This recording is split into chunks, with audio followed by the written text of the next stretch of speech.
എല്ലാവർക്കും എൻ്റെ journey Gems ബ്ലോഗിലേക്ക് സ്വാഗതം. ഇന്ന് ഞങ്ങൾ കാണാൻ പോകുന്നത് കിന്നാലയാത എന്നൊരു ദ്വീപിലേക്ക്.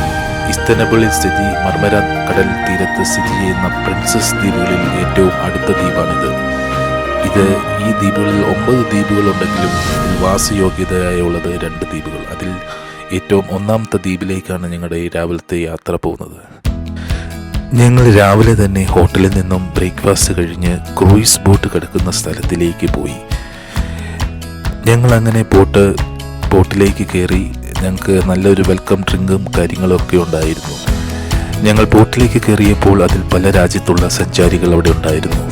എല്ലാവരും ഈ ദ്വീപിലേക്കുള്ള യാത്രയാണ്. അങ്ങനെ ഏകദേശം 15 മിനിറ്റോളം ഞങ്ങൾ ആ ബോട്ടിലിരുന്ന ശേഷം ബോട്ട് പയ്യെ സ്റ്റാർട്ടായി. ഞങ്ങൾ അങ്ങനെ ബോട്ട് യാത്ര തുടങ്ങി. മർമര കടലിൽ കൂടി പോകുന്ന വഴികളിൽ നമുക്ക് കാണാം ഒരുപാട് മസ്ജിദുകൾ കാണാൻ സാധിക്കുന്നു. അതുപോലെ പഴയ ഒട്ടോമൻ കാലഘട്ടത്തിലുള്ള ബിൽഡിങ്ങുകൾ കാണാം.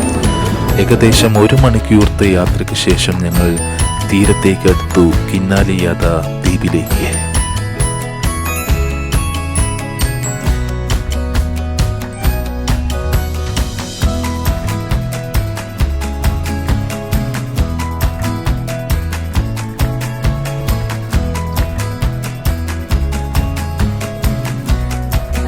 കിന്നാലയാത ദ്വീപല്ലേ, രസമുണ്ട് കാണാൻ.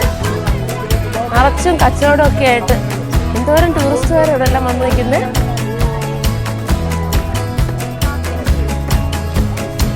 വെയിലുണ്ടെങ്കിൽ അത്രയും വലിയ ചൂടൊന്നുമില്ല. ടൂറിസ്റ്റുകൾക്ക് ഈസിയായിട്ട് ഇവിടെ എല്ലാം വിസിറ്റ് ചെയ്യാം. റൈറ്റിലോട്ട് പോകുമ്പോൾ ചർച്ചും ലെഫ്റ്റിലോട്ട് പോകുമ്പോൾ ബീച്ചും എന്ന് അവർ പറഞ്ഞത്. നമ്മൾ ബോട്ടിൽ നിന്ന് ഇറങ്ങിയപ്പോൾ റവിക്കാനും മറ്റേ ശംഖിൻ്റെ സാധനങ്ങളും അതും ഇതും. അവിടെ പോകുന്നുണ്ടോ? നമുക്കൊന്ന് ബീച്ചിൽ പോവാം.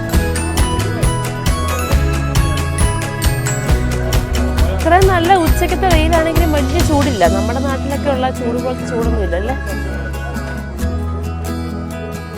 എല്ലാം മൊത്തം കടയാണ്.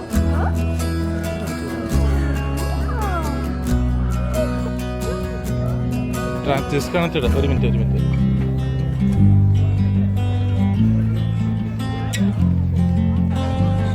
ഇത് പണ്ട് മറ്റേ ഒട്ടോമൻ എംപയറിൽ നിന്ന് ആൾക്കാരെയൊക്കെ നാട് കടത്തി ഇവിടെ കൊണ്ടുവന്ന് പാർപ്പിച്ചതാ. അതുകൊണ്ട് ഇതില് പ്രിൻസസ് അല്ല, പ്രിൻസ് അപ്പോസ്ട്രോഫി എസ്, രാജകുമാരന്മാരുടെ നാട്, ഐലൻഡ്. പിന്നെ ഇവിടുന്ന് ഗ്രേസിൽ നിന്നൊക്കെ ഇഷ്ടംപോലെ ആൾക്കാർ വന്നിട്ടിവിടെ ടൂറിസ്റ്റുകാർ വന്ന് താമസിക്കുമല്ലോ.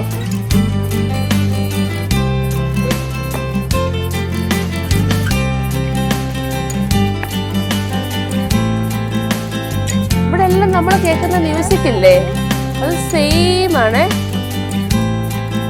കിന്നാലയാത ക്യാനി എല്ലാ റിസോർട്ടുകളും കാര്യങ്ങളൊക്കെ ആയിരിക്കും ഇവിടെ.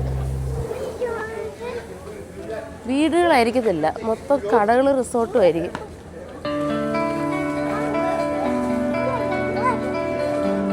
ടൂറിസ്റ്റുകളായിരിക്കും മുഴുവൻ.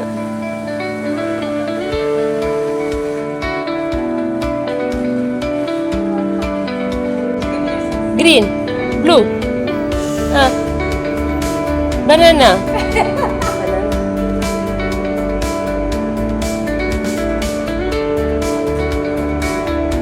വെറൈറ്റി ഇഷ്ടംപോലെ ഐസ്ക്രീം ഉണ്ട്. Thank you. How much? 100. ഹാച്ചിക്കോ എന്ന് പറയുന്നൊരു ഇംഗ്ലീഷ് മൂവി കണ്ടിട്ടില്ലേ? അതൊരു ഡോഗിന്റെ സിനിമയല്ല. അതിന്റെ ഓർമ്മയായിട്ട് അവരൊരു ഇതേപോലെ ഒരു സ്മാരകം പോലെ വെച്ചേക്കുന്ന പോലെ ഉണ്ട്. ഇത് ചിലപ്പോൾ അതേ സെയിം സ്റ്റോറി ആയിരിക്കും ഇതിന്. Jump in the water.